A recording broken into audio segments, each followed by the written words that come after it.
اور اگر آپ یہ نہ کرنا چاہیں تو یہ تعصب دے سکتے ہیں کہ ہم نے تو بڑے انصاف کے ساتھ ان سے کھل کھل کے سوال پوچھے تھے اور بڑے کھڑی کھڑی باتیں کی تھی، اب ان میں کچھ نکلا ہی نہیں تو کیا کر سکتے؟ تو چنانچہ ایک اچھا کھیل ہے جو ہو سکتا ہے کہ نیب اپنی عزت بچانے کے لیے کر رہی ہو، یا ہو سکتا ہے کہ اس پولیٹیکل انجینئرنگ کے لیے کر رہی ہے کہ اب عثمان بزدار صاحب کے جانے کا وقت آ گیا ہے، ان کی باری آ گئی ہے.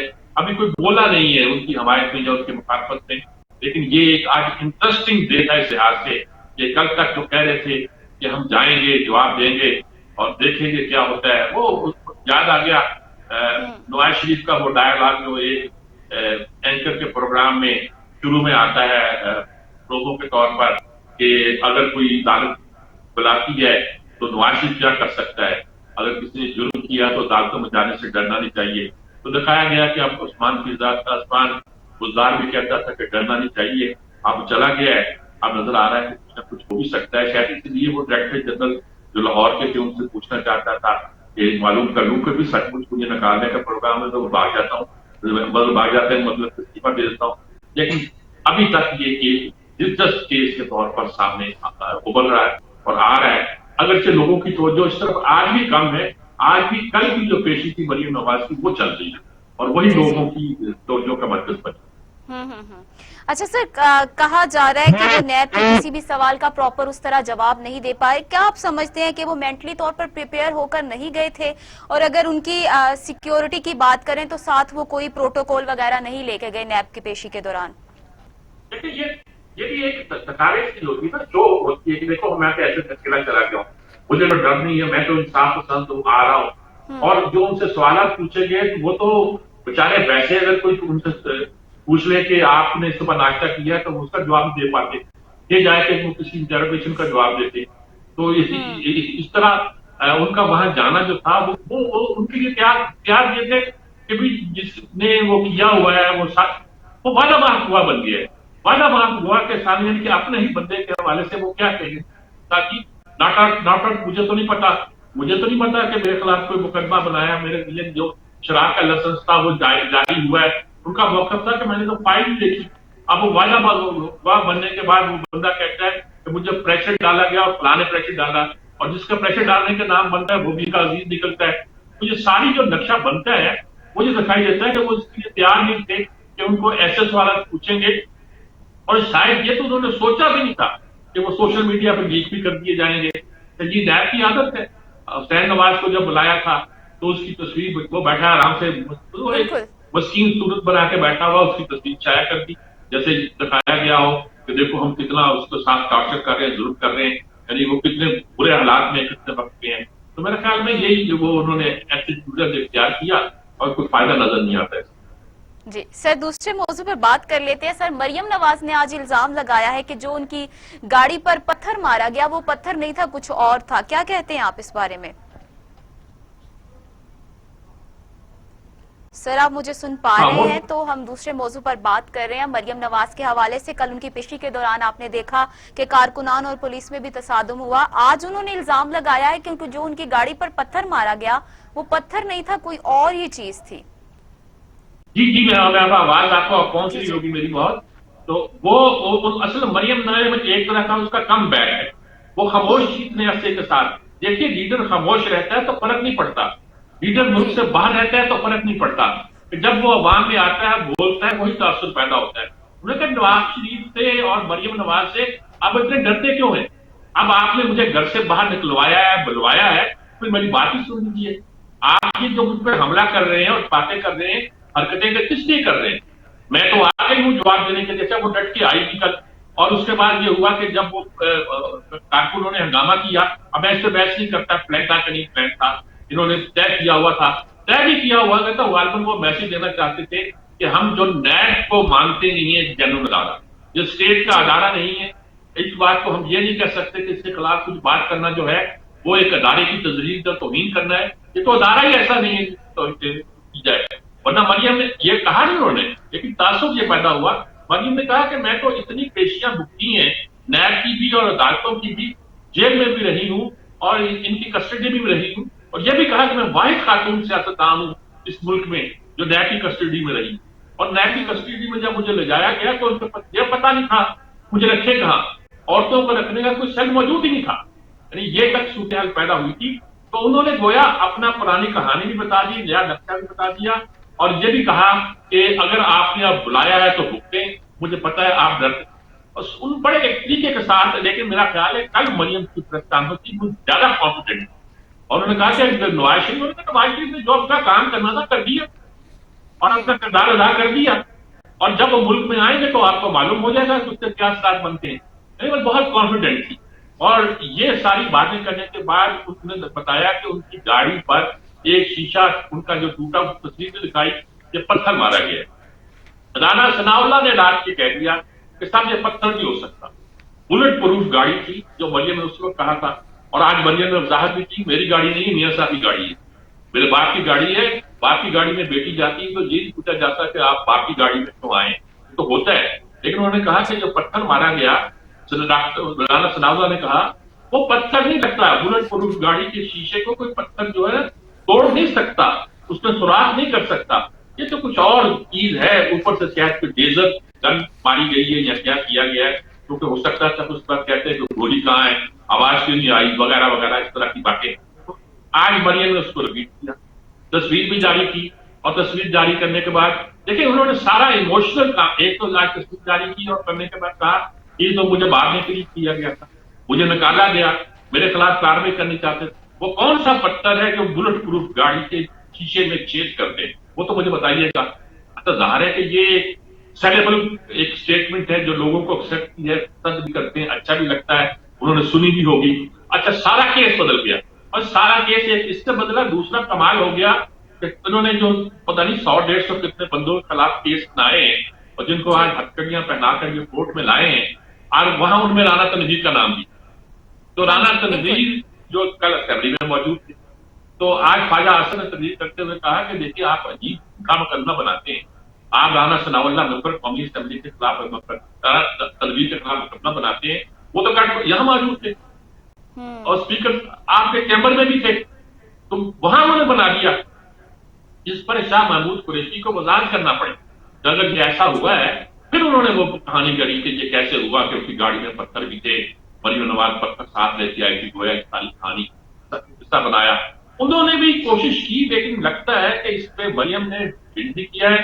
اور یہ جو فیاض چوہان وغیرہ کہہ رہے ہیں کہ اپنے چچا کو اور اپنے کزن حمزہ کو ایک طرح مطلب ان کا کہ شہباز شریف کا جو نیریٹو ہے وہ مار کھا گیا. اچھا تو آپ کو کیا محبت ہے شہباز شریف سے؟ یعنی کہ آپ یہ کہنا چاہتے ہیں کہ شہباز شریف ہمارے ساتھ گفتگو کر رہے تھے, ہمارے ساتھ مذاکرات میں تھے, ہمارے ساتھ تھے یا اسٹیبلشمنٹ کے ساتھ تھے, اور مریم نواز نے کہا کہ ہٹ جاؤ ہم ہیں اصل.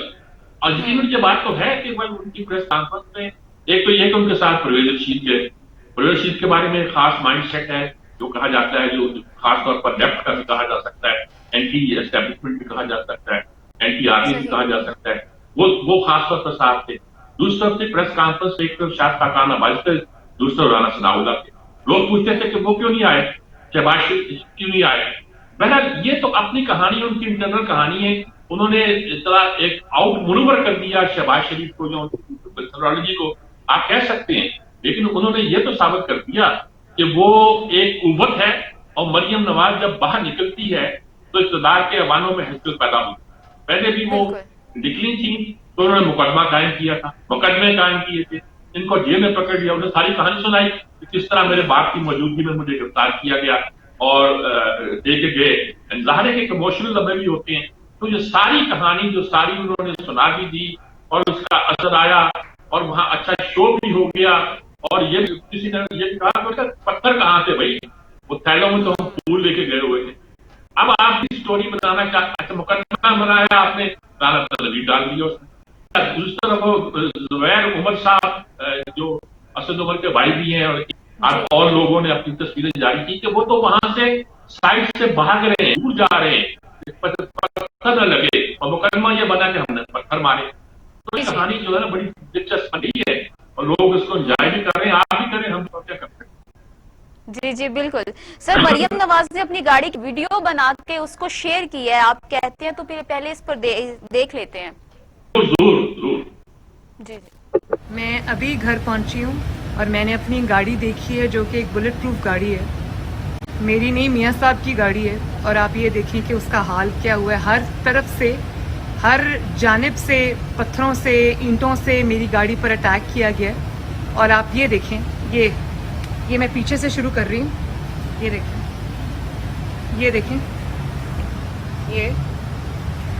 یہ دیکھیں جہاں میں بیٹھی تھی،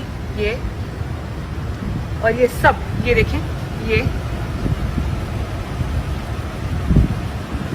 یہ دیکھیں، اور یہ ہے میری ونڈ اسکرین. آپ یہ دیکھیں، کیا پتھر آمد گاڑی کی بام پروف یا بلٹ پروف گاڑی کی ونڈ اسکرین ایسے توڑ سکتا ہے؟ میں نہیں کہہ سکتی کہ کیا تھا، لیکن یہ پتھر سے کچھ زیادہ تھا. ہر جانب سے یہ دیکھیں گاڑی کا حال، ہر جانب سے. جی سر، ویڈیو دیکھیے آپ نے، وہ کہہ رہی ہیں اس میں کہ اس پر لیزر فائرنگ کی گئی ہے. کیا سمجھتے ہیں آپ، لیزر فائرنگ کس طرح کی جا سکتی ہے؟ اچھا، مریم نے تو یہ کہا ہے کہ مجھے نہیں معلوم کہ کیا تھا. رانا ثناء اللہ نے لیزر فائرنگ کا استعمال کیا تھا. دوسری ادھر جو اپنی گاڑی کی ساری تصویریں دکھائی ہیں تو یہ بتایا ہے کہ چپتا ہوا پتھر نہیں تھا، کسی نے مارا کہیں اور ہو، لگ جہاں گیا ہو، بلکہ یہ کوئی ایسا پتھر بھی اگر تھا تو ایسا تھا کہ بے شمار آئے، ہر جگہ لگے، ہر جگہ نشانہ بنایا گیا. اور ونڈ اسکرین کو جب جس طرح فیوز کیا گیا، توڑا گیا، اس سے گزر کے وہ چیز گئی، تو وہ تو پتھر نہیں لگتا. پتھر تو اس طرح نہیں شیشہ توڑ سکتے جو بلٹ پروف گاڑی ہوتی ہے. یہ تو کچھ اور ہے، اور اس کچھ اور کا رانا ثناء اللہ نے کہا کہ لیزر سے لگتا ہے، اوپر سے اٹیک ہوا نیب کے ساتھ. تو یہ سارے پرابلم میں نیب کو بھی وہ ایک طرح کا بیرس کر رہے ہیں اور اپنی بنا کے جو ہے نا پیش کر رہے ہیں. یہ بہرحال اب سیاست میں کچھ والا ہے. یہ سوچنے کی بات تو ہے کہ مریم نواز باہر نکل آئی ہیں. آج مفتی صاحب فواد چودھری نے کسی اور نے کہا شاید کہ مریم بغیر سوچے سمجھے، یہ شریف فیملی جو ہے بغیر سوچے سمجھے کچھ نہیں کرتی. یقیناً ان کی کوئی ڈیل ہو گئی ہوگی. اچھا ڈیل ہو گئی ہوگی تو نہیں، وہ اس نے کہا چند نے، اب وہ سیاستدان قسم کا آدمی نے کہا ڈیل ہو گئی ہوگی تو ڈیل ہوئی. تو آپ کیا پارٹی بدلنے کو تیاری کر رہے ہیں؟ پہلے آپ کی پارٹی سے تحریک انصاف میں آئے تھے، آپ کدھر جانے کا ارادہ ہے؟ آپ اگر ڈیل ہو گئی ہے تو آپ کا پی ٹی آئی میں رہنے کا کیا مقصد ہو سکتا ہے؟ آپ کو جانا پڑے گا. مختارے ہاتھ بڑے خراب ہو گئے، جب مختارے والا ہے نا تو وہ خیال میں بڑی صورتحال ہے جس سے واقعہ پڑا ہوا ہے. اور کرنے کا یہی ہے کبھی جو فی الحال لوگ انجوائے کر رہے ہیں. جی سر، پولیس نے مریم نواز سمیت مسلم لیگ نون کے 300 کارکنان کے خلاف مقدمہ درج کر لیا. جی ہاں، وہ کارکنوں کے خلاف مقدمہ بھی درج کیا، کٹیا تک آ کے کورٹ میں پیش بھی کیا. 14 دن کے لیے جوڈیشل ریمانڈ میں بھیج. جوڈیشل ریمانڈ کا مطلب ہے کہ جیل میں بھیج دیا. اگر جو دہارے کے 1 لاکھ سزا سنا دی، اب وہ ہائی کورٹ میں جائیں گے. ہائی کورٹ میں اگر ان کی بیل سن لی گئی تو وہ رہا بھی ہو سکتے ہیں، لیکن ورنہ سرکار طور پر پکڑا گیا اور جس مقدمے کی یہ حالت ہو جائے تو اس میں ایسے شخص کا نام بھی ہو جو اس دن اسمبلی میں موجود ہو اور قومی فرائض میں مصروف ہو. اس طرح جب مقدمہ بن جائے تو باقی مقدمے بھی مشروط ہو جاتے ہیں. کون اس میں شامل ہے، کون اس میں شامل نہیں، کس نے کیا کیا، کس نے نہیں کیا، یہ بھی معلوم ہو جاتا ہے. یہ عموماً جب سیاسی تحریکیں چلتی تو ایسا ہوتا ہے. دیکھنا یہ ہے کہ یہ سیاسی تحریک کا آغاز ہے یا صرف ایک شور شرابہ ہے جو اکثر اوقات ہوتا بھی رہتا ہے اور اس میں کوئی رنج نہیں ہے، پارٹیاں کرتی بھی رہتی.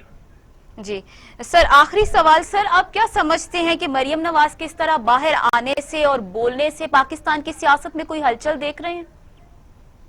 ہے تو صحیح، فضل الرحمان بھی بول رہے ہیں، یہ بھی بول رہی ہیں.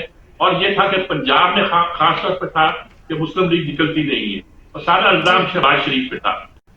تو اب یہ لگتا ہے کہ نہیں بھائی، اگر آپ کہتے ہو کہ شہباز شریف کی پالیسی اور ہے اور نواز شریف کی اور ہے، تو یہ نواز شریف کی پالیسی کی علمبردار آ گئی ہے اور انہوں نے شاہ خاقان عباسی کو ساتھ بتا دیا جو پارٹی کے سینئر نائب صدر ہیں، یعنی کہ اور ساتھ ہی رانا ثناء اللہ جو پنجاب کے صدر.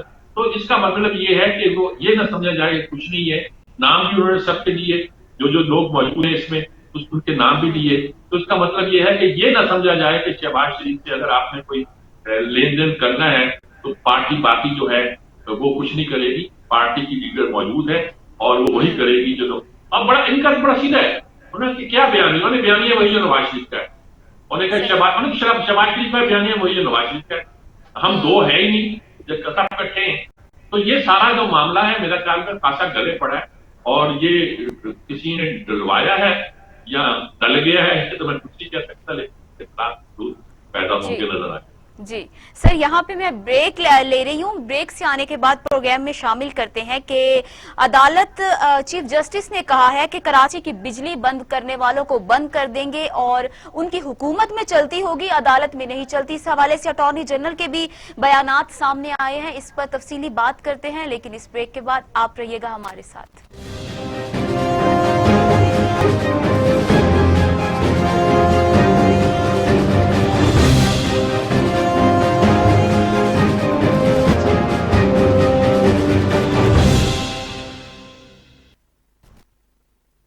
ویلکم بیک ناظرین. اچھا سر، بتائیے گا کہ چیف جسٹس نے یہ ریمارکس دیے ہیں کہ کراچی کی بجلی بند کرنے والوں کو ہم بند کر دیں گے اور ان کی حکومت میں چلتی ہوگی، عدالت میں نہیں. اس کے علاوہ اٹارنی جنرل نے بھی کہا ہے کہ وفاق کراچی کو بچانے کے لیے مختلف قانونی اور آئینی آپشنز پر سوچ رہا ہے. کیا تجزیہ دیں گے آپ اس پر؟ یہ آخری بات بہت امپورٹنٹ ہے. اٹارنی جی جنرل پاکستان کا سب سے بڑا لا آفیسر ہے. اس کے یہ کہنے کا مطلب یہ ہے کہ قانونی طور پر جو قانونی ٹیم کی آئین یعنی کہ وفاق کی وہ اس بات پہ غور کر رہی ہے کہ کراچی کا کیا حل نکالا ہے. کراچی میں ایک پرابلم تو نہیں ہے، کورونا آتا ہے تو وہ وہاں کے سجیو وفاق سے لڑنے لگتے ہیں. وہاں جی ان کو یہ مسئلہ پیدا ہوتا ہے کہ وفاق کے صوبوں کے مسائل کی تقسیم ہو تو اڑی سے سندھ کرتا ہے، باقی کوئی صوبہ نہیں کرتا. ان کو یہ پرابلم ہے کہ وہاں نالے صاف کرنے کے لیے یہ آپ کو بلانا پڑتا ہے ڈیزاسٹر مینجمنٹ اتھارٹی کو. اور اب تو کورٹ نے یہ بھی کہہ دیا ہے کہ سارے نالوں کی صفائی ہم ان کے کرتے ہیں. اور میئر کو انہوں نے کہا جاؤ دفع ہو جاؤ، تم کب ریٹائر ہو رہے ہو، کب چھٹی ہو رہی ہے، کب جان چھوڑ رہے ہو. یہ صورتحال ہے، ایک نہیں ہے. بارش ہوتی ہے، بجلی ہوتی، تو بجلی کا مسئلہ بھی یہی تھا کہ الیکٹرک نے پاکستان کے ساتھ کوئی ایسا ایگریمنٹ کیا ہوا ہے کہ پاکستان کی حکومت کچھ کرتی ہے تو اسٹے آرڈر آ جاتا ہے اور کچھ بھی کیا جائے ان کے خلاف وہ کرنے نہیں دیتے. اور حالت ان کی یہ ہے کہ وہ بیچنا چاہتے تھے کہ الیکٹرک کو، اور جو ان کا مالک ہے وہ راج جو بھی ہے وہ آج کل شاید کسی مقدمات میں پھنسا ہوا ہے لندن میں، اس کے خلاف ایک طرح کا بینرپسی کا مقدمہ چل رہا ہے. ایسی صورت میں وہ جی دوستی بھی ہے ان کی ہمارے حکمرانوں سے. تو ایسی صورت میں یہ بات کہی جا رہی ہے کہ اس نے جو ایک طرح کا بلیک میل کر رکھا ہے اور شاید کوئی صوبائی حکومت وغیرہ دوسرے لوگ ان سے وہ کہتے ہیں جو کماتے ہیں یہاں لگاتے ہیں. ابھی کیا کہاں لگاتے ہو بتاؤ تو صحیح نا. تو اس کا مطلب یہ ہے کہ وہی اسٹائل جو عام طور پہ مافیا کا ہوتا ہے وہ اختیار کیے ہوئے. ایسے میں یہ ہے کہ انہوں نے کہا کہ اس کو صحیح. ای سی ایل میں ڈالو، اس کو باہر جانے نہ دو اور رکھو اس کو، پکڑو اس کو، اس کی ایسی تیسی یہ بجلی بند کرتا ہے ہم اس کو بند کر دیتے. اچھا وہ پھر گئے کورٹ اپنا مقدمہ لے کر. لیکن اس صورت میں جب وہ اٹارنی جنرل سے کہا گیا کہ سر کوئی معاملہ ٹھیک نہیں ہے، اس طرح کا کوئی چیز نہیں چل رہی جہاں کی حکومت کیا کر رہی، تو انہوں نے کہا کہ ہم اس پہ قانونی طور پر سوچ رہے ہیں. یہ تو بہت امپورٹنٹ بات ہے نا، کیا سوچ رہے ہیں. آئین کے تحت تو گورنر آج لگ سکتا ہے اور کچھ دو چار چیزیں اور بھی ہیں جس تک کی سکتی ہیں، لیکن حکومت کن لائن پر غور کر رہی ہے. دیکھو نا جی، اگر آپ ڈیزاسٹر مینجمنٹ اتھارٹی کو نالوں کی صفائی کراچی کو دیتے ہیں تو اس کا مطلب ہے کہ آپ ان لوگوں کو جو فوج کے اندر اس میں ایف او ڈبلیو بھی شامل ہوگا ان کے سپورٹ کر رہے ہیں کہ یہ کراچی کے مسائل حل کرنے کے لیے آپ کام کریں. اسی طرح اگر آپ نے کراچی کی سب چیزیں باری باری کسی کو دینی ہے اور جب فوج کے اداروں کو دینی ہے یا امن و امان کے لیے بھی فوج کو استعمال کرنا ہے تو اس کا مطلب یہ ہے کہ کراچی میں نظام نہیں چلتا. وفاق کی پاس ایجنسی کون سی ہوتی ہے؟ فوجی ہوتی ہے نا جس کے ذریعے وہ آگے لے کر آتے. تو یہ تو ایک ملک بدلتا ہوا نقشہ ہے جو خاص طور پر کراچی کے حوالے سے جسٹس گلزار تو بہت دیر سے جب ابھی چیف جسٹس نہیں تھے کراچی کے مسائل پہ بہت پڑھتے تھے، سرکولر ریٹ چلاؤ، وہ ابھی تک چلا نہیں پائے. رستے میں یہ ہے جو بات کرتے ہیں وہ کراچی والے کر نہیں پاتے. نہ وہاں کی بلدیاتی کی حکومت، نہ وہاں کی صوبائی حکومت، نہ وہاں وفاق جو کچھ کام کرتا ہے اس کا اثر نظر آتا ہے. کوئی لگتا ہے شہر کا بڑی بارش نہیں. تو اب اٹارنی جنرل کا کہنا، سپریم کورٹ کا ناراض ہونا، اٹارنی جنرل کا یہ کہنا کہ ہم قانونی طور پر غور کر رہے ہیں، سوچ رہے ہیں، بہت امپورٹنٹ بات ہے. انہوں نے کہا کہ الیکٹرک کا جو اسٹے لے آتے ہیں، انہوں نے کہا ہم سے حکم اتنائی سارے اسٹے جو ہے نا آج خارج کر دیں گے، کوئی رہنے دیں گے اور آپ ان کو ٹھیک کریں اور شہر کو ٹھیک کرنا جو ہے وہ ہماری ذمہ داری. یہ بہت امپورٹنٹ بات ہے اور اس کو یہ رکھنا چاہیے کہ وہ یہ بتا رہا ہے اٹارنی جنرل